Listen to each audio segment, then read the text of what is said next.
Kenapa dulu saya sempat mengikut Wahabi? Saya tertipu. Sebab kata mereka, manhajnya manhaj salafus saleh. Kita pula berpikiran betul manhaj salafus saleh. Rupanya tidak. Setelah dikaji, ditengok betul, ditengok bacaan mereka, referensi mereka, semua berbagai literasi tentang mereka, bagaimana mereka mengajarkan, bagaimana ilmu yang mereka sebarkan.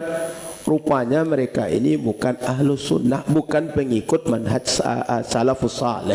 Makanya sadar dari itu, lalu tidak lagi tertipu dengan mereka.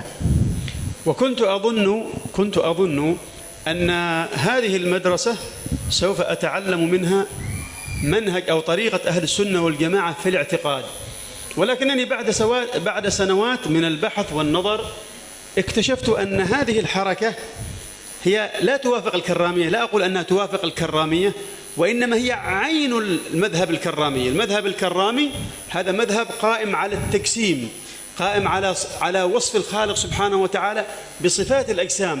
المذهب الكرامي هو عينه المذهب الوهابي، لا فرق.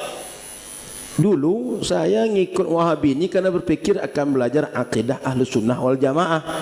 Tapi rupanya setelah dipelajari, dia bukan sekadar sama dengan akidah karramiyah saja, tapi betul-betul akidah karramiyah yang dia hidupkan.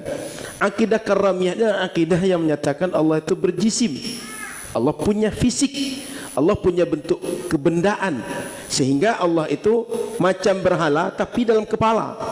Sehingga bedanya orang musyrik dengan Wahabi itu, kalau musyrik berhalanya depan kepala, kalau Wahabi berhalanya dalam kepala. Ngerti? Jadi beda tipis. Musyrik dengan Wahabi itu tipis bedanya. Kalau musyrik berhala depan kepala, kalau Wahabi berhala dalam kepala. أنتم تلاحظون في كتب الفقه، الذي يدرس الفقه سيجد أن الفقهاء خصوصا في كتب الخلاف ينقلون أن هنالك خلافا بين الفقهاء في تكفير المجسمة. هنالك بعض الفقهاء يرى أن المجسمة مرتدون، يعني خارجون عن الإسلام، أفسدوا إسلامهم، أفسدوا دينهم بالتجسيم. خلاف الفقهاء في المجسمة ينطبق تماما على الوهابية.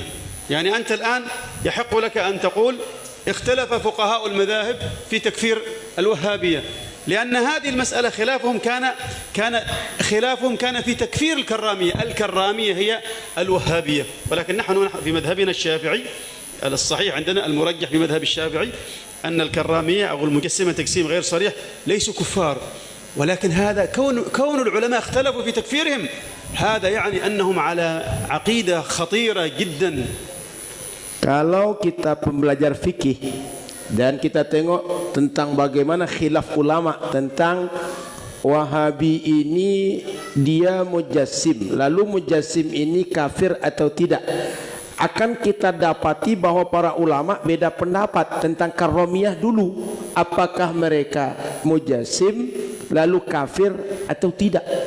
Jadi para ulama sudah berbeda pendapat dalam hukum mereka antara kafir dan tidak kafirnya, dalam artian apakah mereka tuduh kafir atau bid'ah saja. Dalam mazhab Syafi'i terkenal bahwa mereka dianggap tidak sampai pada kafir, tapi mereka adalah disebut dengan ahli bid'ah saja dalam akidah.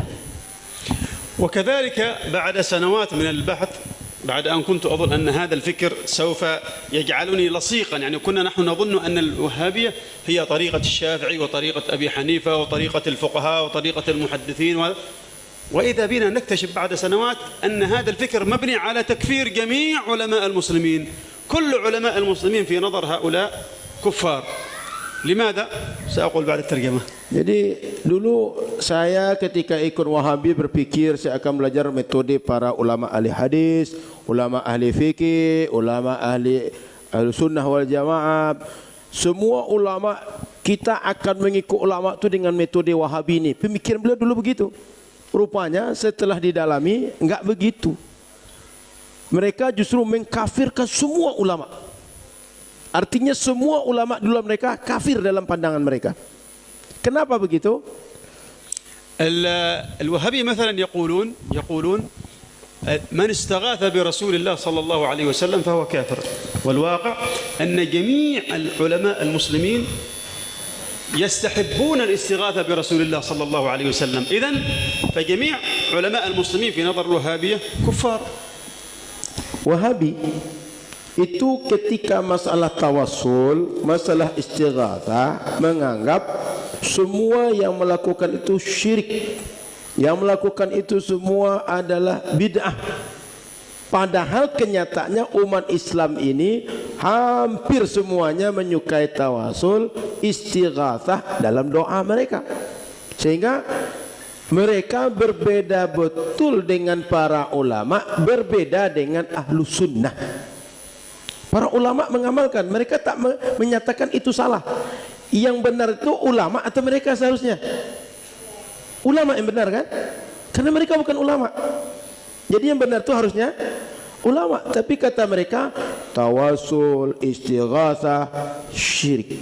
Sementara kata ulama ini adalah sunnah, ini adalah boleh untuk dibuat dan kita semua mengamalkan itu.